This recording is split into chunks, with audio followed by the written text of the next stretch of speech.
Assalamualaikum warahmatullahi wabarakatuh. Hai semuanya, kami dari kelompok 6 Media Pembelajaran Kelas Palembang ingin mensimulasikan media yang telah kami buat dalam proses pembelajaran. Namun sebelum lebih lanjut, izinkan saya memperkenalkan anggota kelompok kami terlebih dahulu. Saya Arifah Hidayani. Saya Ananda Novalinda. Saya Meini Fasya-Amanda. Dan saya Sherly Marcella. Oke, selamat menyaksikan. Baiklah, Assalamualaikum warahmatullahi wabarakatuh. Waalaikumsalam warahmatullahi wabarakatuh. Selamat pagi anak-anak. Selamat pagi, Bu. Baiklah, apa kabar semuanya hari ini? Alhamdulillah baik, Ibu. Alhamdulillah. Sehat Ibu, alhamdulillah. Alhamdulillah. Nah, Alhamdulillah kita hari ini masih bertemu lagi dalam keadaan sehat walafiat pada pembelajaran ilmu pengetahuan alam kali ini.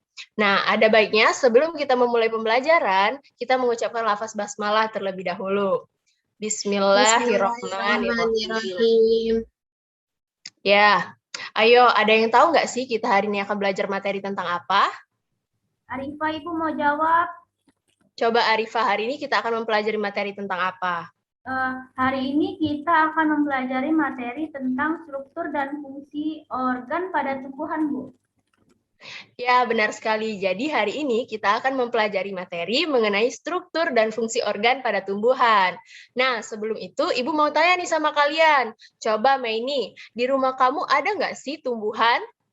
Kalau ada, coba sebutkan tumbuhan apakah itu? Ada Ibu, di sini tumbuhan Mei, Mama sendiri menanam tumbuhan janda bolong dan jenis-jenis atau macam-macam aglonema yang lain, Ibu, seperti tanaman hias yang lain. Ya, bagus sekali. Berarti Meini di sekitar rumahnya itu banyak tumbuhan tanaman hias ya. Coba kalau Ananda Novalinda, di rumah kamu banyak tumbuhan apa nih? Kalau di rumah saya itu menanam tanaman cabai rawit, Bu, dan tanaman mangga, tanaman pepaya, serta tanaman pisang, Bu.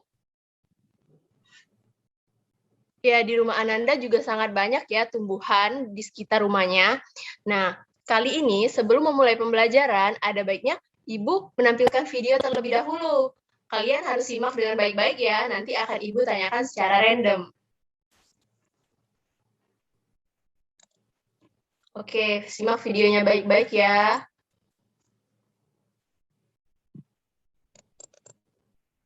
Apakah sudah terlihat tampilan videonya? Sudah, Ibu. Baiklah, kita mulai ya videonya.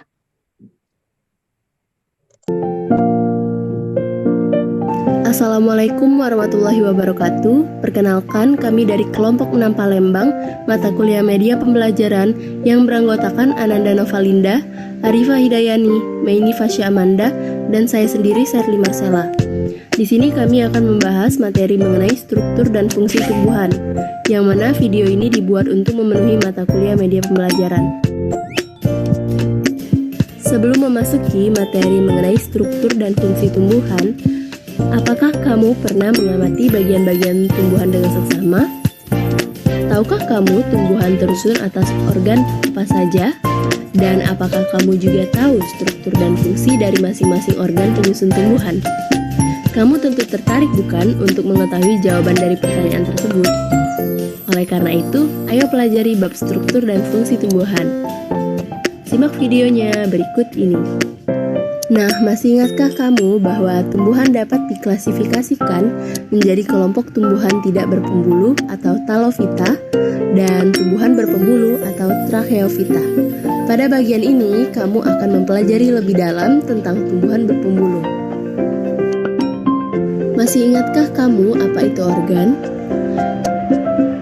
Organ merupakan kumpulan dari beberapa macam jaringan yang berbeda dan membentuk satu kesatuan untuk melakukan fungsi tertentu. Pada tumbuhan berpembuluh tersusun atas beberapa organ. Secara umum, organ penyusun tumbuhan berpembuluh dapat dikelompokkan menjadi organ vegetatif dan organ generatif. Organ vegetatif merupakan organ tumbuhan yang berfungsi untuk mendukung pertumbuhan dan perkembangan tumbuhan, terutama berguna untuk penyerapan, pengolahan, pencerahan, pengangkutan, dan penimbunan zat-zat makanan. Organ vegetatif tumbuhan berpembuluh terdiri atas akar, batang, dan daun. Sedangkan organ generatif merupakan organ tumbuhan yang berfungsi dalam proses perkembangbiakan secara generatif atau seksual, didahului oleh peristiwa perkawinan. Pada tumbuhan berbiji tertutup atau angiospermae, organ generatif terdiri atas bunga, buah, dan biji. Nah, di sini kita akan mempelajari struktur dan fungsi dari organ tumbuhan terlebih dahulu. Seperti yang tertera pada organ tumbuhan di sini, organ tumbuhan terdiri dari akar, batang, buah, bunga, dan juga daun. Nah, sampai di sini dulu videonya.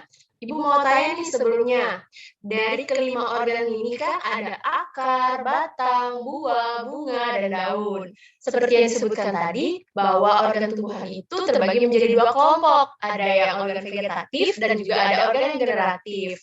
Nah, Ibu mau tanya nih sama kalian, kalian masih ingat nggak sih dari video tersebut, apa saja organ vegetatif dan organ generatif itu? Coba Ibu mau tanya kepada Ananda. Baik, Ibu. Jadi, organ vegetatif itu terdiri dari akar, batang, dan daun. Sedangkan organ generatif itu terdiri dari bunga, buah, dan biji, Bu. Ya, benar sekali Ananda. Jadi, dari contoh Ananda tadi, bahwa organ vegetatif itu dapat kita simpulkan, organ vegetatif merupakan tumbuhan yang berfungsi untuk mendukung pertumbuhan dan perkembangan tumbuhan, terutama berguna untuk penyerapan, pengolahan, pengangkutan, dan penimbunan zat-zat makanan. Dan juga dari contoh organ generatif dari Ananda tadi, dapat juga kita simpulkan bahwa organ generatif merupakan organ tumbuhan yang berfungsi dalam perkembangbiakan secara generatif atau seksual, yang didahului oleh perkawinan dan didahului oleh peristiwa perkawinan. Nah, oke, apakah semuanya sudah paham sampai di sini perbedaan antara organ vegetatif dan organ generatif? Paham, Ibu. Paham. Baiklah, jika sudah paham. Nah, untuk penjelasan mengenai organ tumbuhan akar akan dijelaskan lebih lanjut oleh Ibu Ananda. Kepada Ibu Ananda, saya persilahkan. Terima kasih kepada Ibu Sherly. Nah, baiklah anak-anak, selanjutnya kita akan masuk ke materi struktur dan fungsi akar. Oke, kita lanjut ya. Mulai dari struktur dan fungsi akar terlebih dahulu. Tahu nggak sih kalian apa itu akar? Akar merupakan organ tumbuhan yang umumnya berada di bawah permukaan tanah, tidak memiliki buku-buku, tumbuh ke pusat bumi atau menuju air, warna tidak hijau atau keputih-putihan atau ada juga yang kekuning-kuningan, dan memiliki bentuk meruncing. Nah, terdapat dua jenis sistem perakaran pada tumbuhan, yaitu ada akar serabut dan juga akar tunggang. Nah, yang pertama kita membahas akar tunggang terlebih dahulu. Akar tunggang adalah jenis akar tanaman yang memiliki ukuran akar besar dan memiliki bagian-bagian cabang akar, seperti yang tertera pada gambar A. Akar tunggang memiliki sistem akar yang berbentuk batang tunggal atau akar primer dengan percabangan yang tidak terlalu banyak. Akar tunggang termasuk akar yang sangat kuat dalam menopang tanaman sehingga kokoh walaupun terdapat angin kencang di sekitarnya. Nah, sistem akar tunggang kerap terjadi pada jenis tanaman dikotil, seperti contohnya pada akar kacang tanah dan akar pada tanaman mangga. Nah, selanjutnya ada akar serabut. Akar serabut adalah akar yang berada pada pangkal tanaman yang memiliki panjang yang hampir sama. Akar serabut secara umum terdapat pada tanaman monokotil, seperti akar pada tanaman padi dan akar pada tanaman jagung. Nah, dari penjelasan tersebut, fungsi akar sendiri yaitu untuk menambatkan tubuh tumbuhan pada tanah atau medium tumbuhnya, dan menyerap air dan mineral dalam tanah atau pada medium tumbuhnya. Pada beberapa tumbuhan, akar mengalami modifikasi sehingga dapat memiliki fungsi untuk menyimpan cadangan makanan, misalnya pada singkong dan bengkoang, serta dapat juga berfungsi untuk menyerap oksigen atau untuk bernapas, misalnya pada tumbuhan bakau. Berikutnya, Nah, jadi akar di sini itu merupakan salah satu organ tumbuhan yang umumnya berada di bawah permukaan tanah, warnanya tidak hijau, dan bentuknya pun meruncing. Nah, akar ini juga terbagi menjadi dua macam, yaitu akar serabut dan akar tunggang. Ibu mau coba tanya nih, siapa yang tahu apa perbedaan akar serabut dan akar tunggang? Coba Ibu mau tanya kepada Arifah Hidayani. Jadi kalau akar serabut itu panjangnya hampir sama Bu. Tadi kan di gambar kelihatan tuh kalau misalkan akarnya tuh panjangnya tuh sama. Nah, sedangkan akar tunggang itu memiliki akar besar dan cabang-cabang halus. Jadi kan di gambar tadi itu ada kayak satu akar yang agak besar, terus di pinggir-pinggirnya tuh kayak ada cabang-cabangnya gitu Bu. Iya, benar sekali Arifah. Jadi akar serabut itu akar yang berada pada pangkal tanaman yang memiliki panjang itu hampir sama. Sedangkan akar tunggang itu akar yang memiliki akar yang besar tapi memiliki cabang-cabang halus yang di sekitar akar besar itu. Nah, lalu akar serabut itu dimiliki pada tanaman monokotil, sedangkan akar tunggang dimiliki pada tanaman dikotil. Nih, ada tahu nggak contoh akar pada tanaman monokotil dan dikotil? Coba Maini Fasya Amanda menjawab.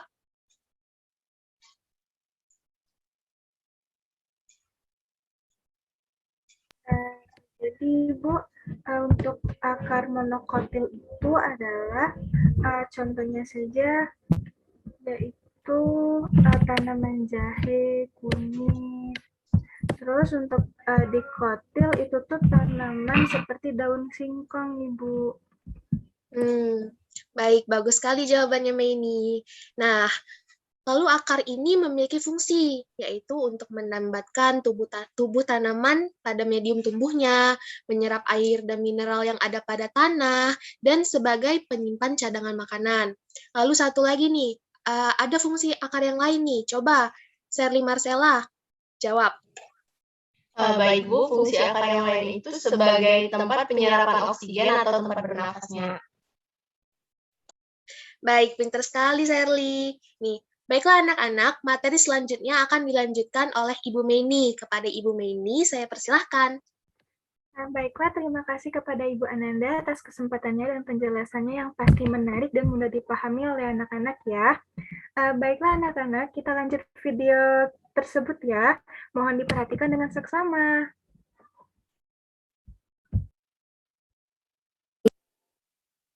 berikutnya kita memasuki materi mengenai struktur dan fungsi batang.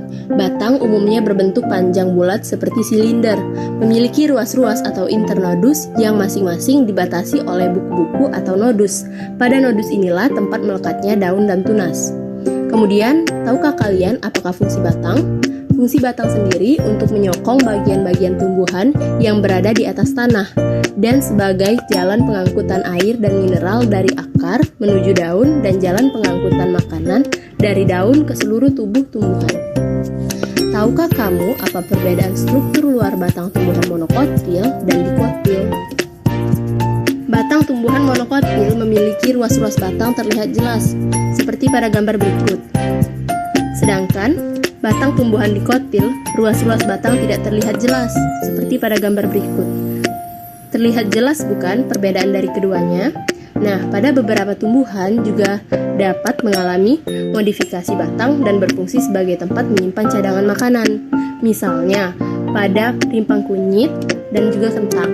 Sebagai bukti bahwa rimpang kunyit dan umbi kentang adalah batang. Seperti yang tertera pada gambar berikut, di sebelah kiri ada rimpang kunyit dan di sebelah kanan ada umbi kentang yang merupakan modifikasi batang sebagai tempat menyimpan cadangan makanan. Tahukah kamu gambar apakah ini? Ya.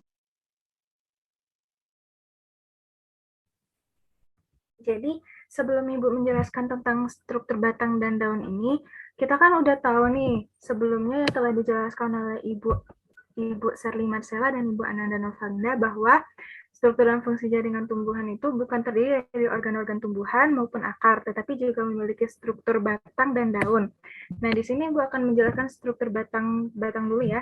Nah, di mana batang itu pasti ada di setiap tempat kalian tinggal atau di lingkungan sekitar kalian kan? Nah, ayo Ananda, bisa contohkan saja nggak batang apa aja sih yang ada di sekitar lingkungan rumah Ananda? Baik, Ibu. Jadi, di sekitar rumah saya itu ada batang pohon alamanda, bunga alamanda, lalu ada batang pohon mangga, ada batang pohon kenanga, dan batang pohon pisang, Ibu. Baiklah, terima kasih ya kepada Ananda telah menjawab. Nah, selain itu, bagaimana sih bentuk batang secara umum? Ada yang bisa jawab nggak? Coba Sarli, bisa jawab nggak? Batang itu seperti apa bentuknya?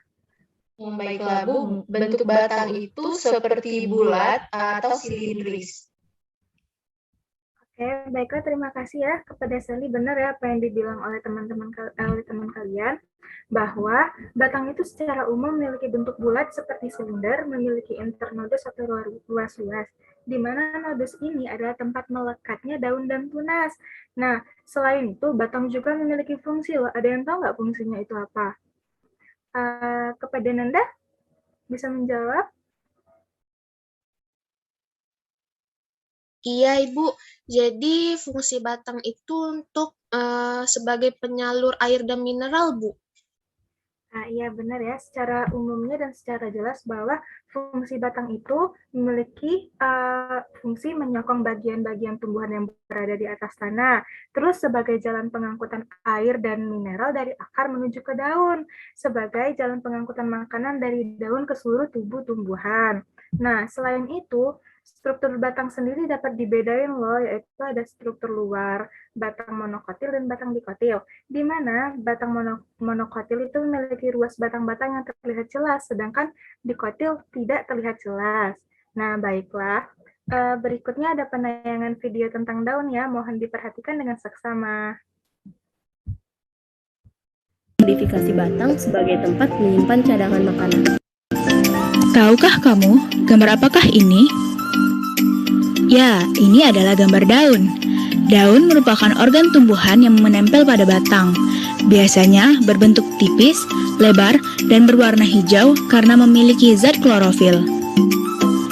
Daun berguna sebagai alat untuk mengambil gas karbon dioksida yang akan digunakan sebagai sumber bahan baku dalam fotosintesis, mengatur penguapan air atau transpirasi, serta pernapasan pada tumbuhan. Setiap tumbuhan pasti memiliki daun dengan bentuk, ukuran, dan warna daun yang berbeda. Lalu, apa sih guna perbedaan ini? Hal ini berguna untuk mencirikan tumbuhan tersebut. Sebagai contoh, untuk mengetahui perbedaan antara tanaman dikotil maupun monokotil dapat dilihat dari peruratan daun. Daun pada tanaman monokotil biasanya memiliki peruratan daun yang sejajar, seperti pada tanaman tebu, padi, dan jagung. Sedangkan tumbuhan dikotil umumnya memiliki peruratan daun menjari seperti pada tanaman singkong dan peruratan daun menyirip seperti pada tanaman mangga dan jeruk. Baiklah, dalam penayangan video tersebut tentang daun ini, sudah kalian perhatikan dengan seksama ya, di mana daun itu memiliki bentuk beraneka ragam. Nah, apa sih bentuk daun secara umum? Kepada Rifa, coba bisa jawab pertanyaan dari Ibu. Tahu saya ya Bu, kalau bentuk daun yang pernah saya lihat tuh kayak daun yang ada pada tanaman singkong Bu, bentuknya tuh kayak mirip jari itu. Jadi kan nama daun itu memiliki pertulangan daun menjari.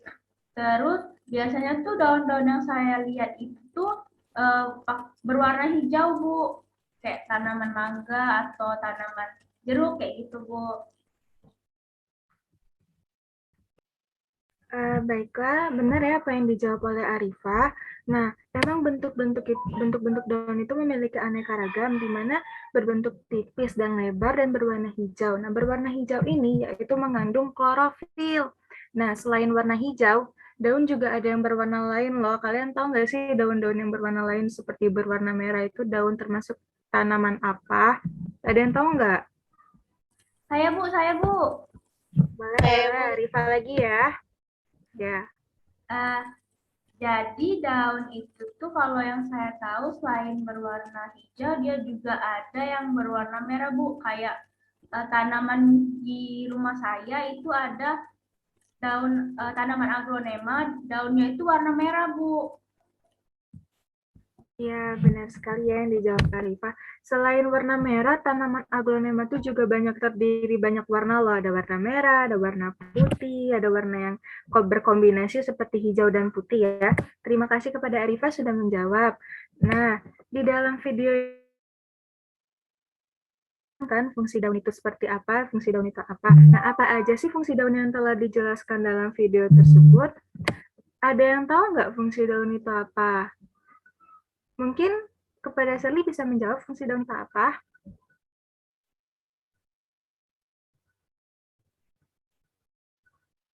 Nah, baiklah, mungkin Ibu Saya izin menjawab, Bu. Fungsi daun itu juga sebagai mengambil gas karbon dioksida yang digunakan sebagai sumber bahan baku dalam fotosintesis dan mengatur penguapan air atau transpirasi, dan juga bisa sebagai pernapasan atau respirasi tumbuhan. Ya, benar ya apa yang dijawab oleh Sherly, bahwa fungsi daun itu sebagai alat untuk mengambil gas karbon dioksida yang digunakan sebagai sumber atau bahan baku, mengatur penguapan air atau transpirasi, dan pernapasan atau respirasi tumbuhan. Nah, selain itu selain daun memiliki bentuk, warna, dan ukuran berbeda, daun juga memiliki ciri-ciri yang tertentu loh, yaitu ada daun berbentuk dikotil dan monokotil juga, bukan hanya batang, tetapi daun juga memiliki perbedaan. Nah, langsung Ibu jelaskan ya, bahwa daun monokotil itu sendiri memiliki peruratan daun yang sejajar.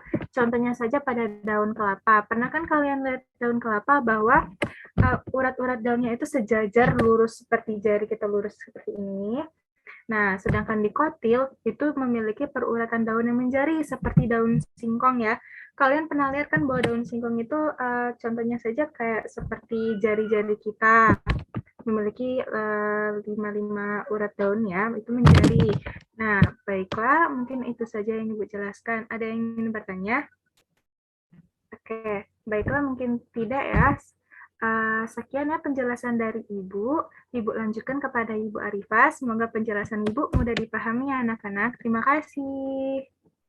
Oke, terima kasih untuk Ibu Meni atas kesempatannya. Jadi di sini Ibu akan melanjutkan materi mengenai bunga, buah, dan biji. Sebelumnya kita tes semangat dulu yuk. Kalau Ibu bilang hai, hai, halo, kalian jawabnya halo, halo, hai, oke? Hai, hai, halo. Halo. Hai. Oke, good. Berarti kalian masih fokus mendengarkan materi yang kita bahas hari ini. Nah, sebelum Ibu lebih lanjut, Ibu mau tanya nih, kalau misalkan kalian dengar kata bunga, hal apa sih yang terpikirkan di kepala kalian tuh? Coba Ananda boleh bantu jawab? Jadi menurut saya bunga itu memiliki banyak warna, Bu, warna-warna yang cantik. Oke, pintar sekali Ananda. Oke, ada lagi yang mau jawab? Coba Meni. Kalau di sekitar rumah Mei, Bu, itu tuh ada bunga mawar, bunga melati, bunga kenanga, gitu loh, Bu. Oke, benar juga jawabannya. Semua jawabannya bagus-bagus ya. Nah, sebelum Ibu lanjut ke materi, kita tonton dulu yuk video ini, video pembelajaran yang akan Ibu tampilkan. Jangan lupa cermati baik-baik ya. Tolong Ibu Sherly lanjutkan videonya. Bunga merupakan alat reproduksi generatif pada tumbuhan. Bunga biasanya memiliki warna yang menarik dan berfungsi untuk menarik serangga atau hewan lain yang dapat membantu proses penyerbukan. Secara umum, bunga tersusun atas dua bagian utama, yaitu perhiasan bunga dan alat reproduksi bunga. Perhiasan bunga meliputi tangkai, kelopak, dan mahkota, sedangkan alat reproduksi berupa benang sari sebagai alat kelamin jantan dan putik sebagai alat kelamin betina. Tumbuhan monokotil ataupun dikotil dapat dibedakan berdasarkan karakteristik bunga, yaitu jumlah bagian-bagian bunga. Tumbuhan monokotil umumnya mempunyai bagian-bagian bunga seperti daun kelopak, daun mahkota, dan benang sari yang berkelipatan 3. Sedangkan pada tumbuhan dikotil mempunyai bagian-bagian bunga dengan kelipatan 4 atau 5. Organ selanjutnya adalah Oke, dari video tadi kan sudah dijelaskan, sudah kita tonton juga bahwa bunga itu memiliki warna yang menarik dan beraneka macam. Nah, warna-warna menarik ini digunakan untuk menarik perhatian serangga agar membantu bunga tersebut dalam hal penyerbukan. Nah, biasanya ini serangga-serangga ini cenderung lebih menyukai bunga yang memiliki warna-warna cerah seperti warna kuning, putih, dan biru. Nah, tadi juga sudah disebutkan bahwa bunga-bunga ini terdiri atas dua macam bagian, yaitu perhiasan bunga dan alat reproduksi. Nah, dari video tadi coba siapa yang masih ingat perhiasan bunga dan alat reproduksi itu terdiri atas apa saja? Mungkin Mei boleh bantu jawab? Yang Mei tahu ya Bu, perhiasan bunga tuh terdiri dari tangkai. Sedangkan dua lainnya tuh lupa Ibu. Oke, nggak apa-apa. Bagus untuk jawabannya. Mungkin Ananda bisa tolong bantu tambahkan dari jawaban Mei tadi. Baik Ibu, jadi duanya lagi itu adalah kelopak sama mahkota Bu. Jadi perhiasan bunga itu terdiri atas tangkai, kelopak, dan mahkota Bu. Oke, terima kasih untuk jawabannya dari Mei dan Ananda. Jadi sebenarnya sudah dikatakan teman kalian tadi bahwa perhiasan bunga itu terdiri atas tangkai, kelopak, dan mahkota, sedangkan alat reproduksi bunga terdiri atas putik sebagai alat reproduksi betina dan benang sari sebagai alat reproduksi jantan. Nah, jika bunga memiliki dua macam bagian ini, kalian bisa sebut bunga tersebut dengan bunga lengkap. Coba Sherly, kalau bunga yang memiliki dua bagian itu disebut dengan bunga apa? Bunga lengkap, Ibu. Oke, ada bisa tolong sebutkan nggak contohnya itu apa? Tahu nggak? Contohnya itu seperti kembang sepatu, Bu. Oke, pintar. Jadi benar yang kata Sherly bahwa contoh bunga lengkap itu yaitu bunga kembang sepatu. Nah, kalau misalkan ada bunga yang tidak memiliki salah satu dari dua bagian itu, kita sebut bunga tersebut dengan bunga tidak lengkap. Contohnya itu seperti bunga kembang kemboja. Nah, jadi pada bunga lengkap itu seperti kembang sepatu tadi, kalau misalkan kita sayat, itu tuh akan kelihatan bagian-bagian bunganya mulai dari tangkai, kelopak, mahkota, putik, dan benang sari. Kemudian, seperti materi sebelumnya bahwa tanaman monokotil dan dikotil itu dapat dibedakan dari organnya. Salah satunya itu kita dapat lihat dari bunganya. Nah, pada tanaman monokotil dan dikotil ini kan memiliki perbedaan. Coba, ada yang tahu nggak perbedaan itu tuh apa saja nih? Mungkin Ananda bisa bantu. Perbedaan dari tanaman monokotil dan dikotil kalau kita lihat dari bentuk bunganya, jumlah bagian-bagian bunganya. Baik Bu, jadi perbedaan tanaman monokotil dan dikotil itu dapat kita lihat dari jumlah kelipatan bunga, di mana tanaman monokotil itu berkelipatan 3 dan dikotil itu berkelipatan 4 dan juga bisa berkelipatan 5 Bu. Oke, benar sekali Ananda untuk jawabannya. Jadi perbedaan tanaman monokotil dan dikotil itu kita bisa lihat dari jumlah bagian-bagian bunga. Nah, biasanya tanaman monokotil itu memiliki kelipatan 3 untuk kelopak dan mahkota, sedangkan tanaman dikotil itu memiliki kelipatan 4 atau 5. Nah, sampai di sini paham nggak sama penjelasan Ibu atau masih ada yang bingung? Kalau ada yang bingung boleh ditanyakan. Paham Bu? Kalau semuanya sudah paham, kita lanjut lagi materi yang terakhir nih, yaitu tentang buah dan biji. Bu Sherly, boleh tolong lanjutkan videonya. Buah dan biji. Buah adalah bagian tumbuhan yang berasal dari bunga atau putik dan biasanya disertai biji di dalamnya. Biji ini berasal dari bakal biji yang berkembang setelah mengalami pembuahan. Buah membantu penyebaran biji agar dapat tumbuh jauh dari induknya, sedangkan biji merupakan bagian tumbuhan yang akan berkembang biak menjadi individu baru. Segitu dulu ya video pembelajaran kita kali ini. Sampai berjumpa di video pembelajaran selanjutnya. Thanks for watching.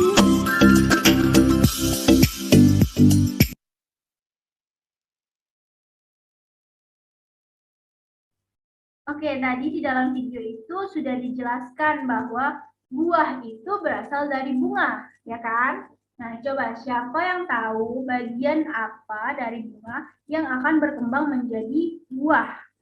Mungkin Sherly bisa bantu jawab. Saya, Bu, izin menjawab.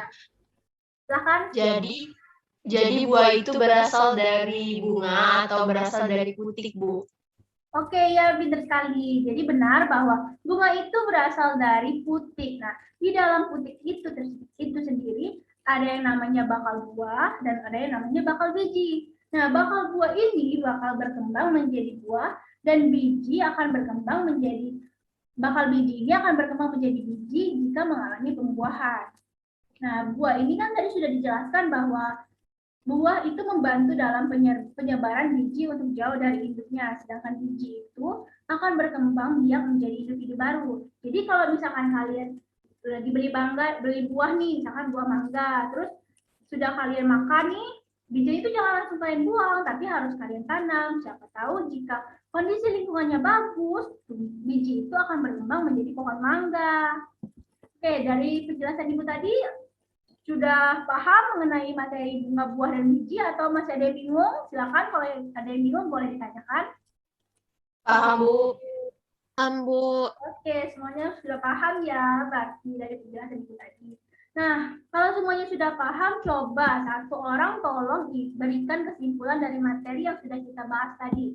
Mulai dari akar, batang, daun, bunga, buah, dan biji. Ayo, siapa? Ananda, Bu, coba ingin menyimpulkan. Oke, silakan Ananda. Jadi kesimpulan materi hari ini itu kita membahas tentang tumbuhan dan organ-organ tumbuhan di mana tumbuhan itu memiliki berbagai macam organ seperti akar, daun, batang, bunga, buah, dan biji, Bu. Dan setiap dari organ-organ tersebut itu memiliki fungsinya masing-masing, Bu. Oke, terima kasih untuk jawabannya tepat sekali. Jadi benar yang dikatakan Anda bahwa setiap tumbuhan itu pasti tersusun atas organ-organ. Nah, organ tumbuhan itu terdiri atas dua, yaitu organ vegetatif dan organ generatif. Nah, untuk organ vegetatif ini sendiri dibagi menjadi akar, batang, dan daun. Sedangkan organ generatif itu ada bunga, buah, dan biji. Nah, setiap organ ini tentu akan memiliki fungsinya masing-masing yang berguna untuk kelangsungan hidup tumbuhan tersebut. Karena setiap organ tumbuhan itu punya fungsinya masing-masing, jadi kalian harus bisa menjaga tumbuhan itu dengan sebaik mungkin. Kalau dulu, kalau misalkan jalan suka nyabutin daun tumbuhan, nah mulai sekarang karena kita sudah belajar materi mengenai struktur dan fungsi organ, jangan lagi dicabut daun-daun tumbuhan itu dengan sembarangan, oke? Karena tumbuhan itu juga ingin hidup sama seperti kita. Oke, mungkin itu saja materi yang sudah kita bahas hari ini. Sudah banyak sekali ya materinya, mulai dari akar, batang, dan daun. Dan seperti juga jam pelajaran juga sudah mulai habis.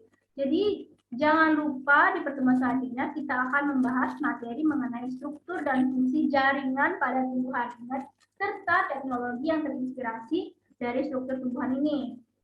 Tolong dipelajari terlebih dahulu sebelum kita mulai pertemuan. Tetap semangat untuk belajar dan selalu jaga kesehatan di masa pandemi ini.